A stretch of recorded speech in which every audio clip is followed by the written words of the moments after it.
The Muncie Civic Theater.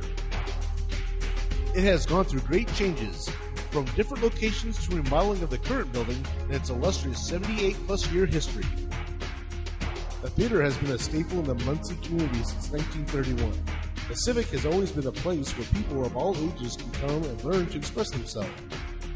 The Muncie Civic Theater is still as relevant today as it was back during its inception. We asked some people who were involved with the theater some questions about the organization, and this is what they had to say. Actually, just recently, I started doing a lot of research about Muncie Civic. I work at Minnetrista. I'm the theater and outreach manager there, and we're trying to understand a little bit more of theater history in Muncie in general, not just about Muncie Civic, but the amount of Ball connections from the Ball brothers really made us more interested in it. And so I was doing research about when we started as the Star Theater and then moving to the Hoosier Theater, and I think it was 1956 when we were actually able to move into this space and became Muncie Civic Theater.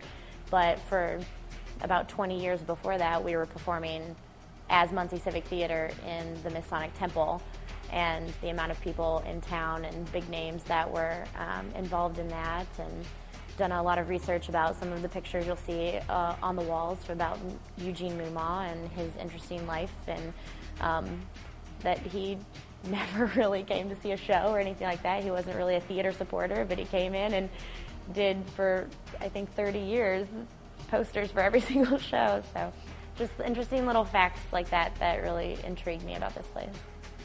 I know a little bit about the history, not a lot. When Gladys Hearn, our dear costumer, was here at Muncie Civic, we learned a lot about the theater, and that the theater used to be the old Star Vaudeville Theater, and that Eddie Foy and Red Skelton used to play here. When Red Skelton would come home, he had his chauffeur bring him to Muncie Civic Theater just to visit. So every time Red Skelton was in town for Ball State Homecoming or whatever, he always came down here to visit. I think one of the big turning points for Civic Theater historically would definitely have to be when they decided to come from the Masonic Temple at that time, which is just down the street. It's where Cornerstone is now, and they decided to come and move into the building at 216 East Main. At the time, it was one of only 3 theaters left in downtown Muncie.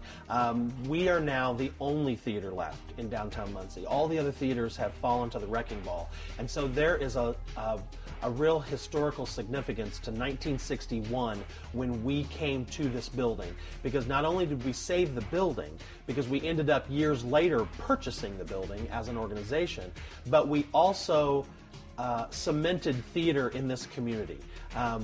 This community can't imagine this being anything else other than Civic Theater. We've been here since 1961, and so that's what they identify us as being the historic theater in downtown Muncie. So the real turning point was that year when they decided to come here. They didn't actually buy the building until the 80s, which again was another turning point for them. But when they moved in here, when they started producing theater here, it cemented theater into this community. Other theaters have come and gone, but Civic has been here for 78 years, and so the decision to stay here and the decision to remain in this historic building, I think, has been a smart one.